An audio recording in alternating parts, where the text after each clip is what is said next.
त्यांच्या मनामध्ये येतं की भक्ती करून काय उपयोग आहे, कशाला भक्ती करायची, एवढा प्रचंड प्रसंग येतात मग भक्ती करायचीच नाही.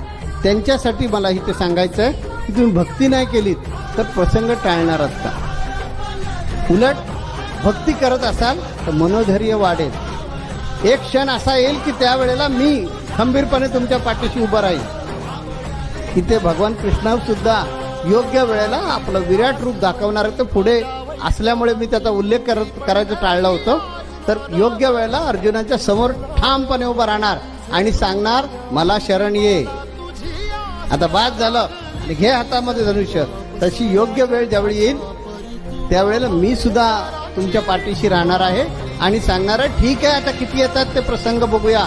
आतापर्यंत तू एकटा लढत होता, आता आपण दोघे लढू. पण संत संग कधी चुकू नका. माझा संदेश कायम लक्षात घ्या. तुम्ही मला भक्ती द्या, मी तुम्हाला स्थैर्य देईन.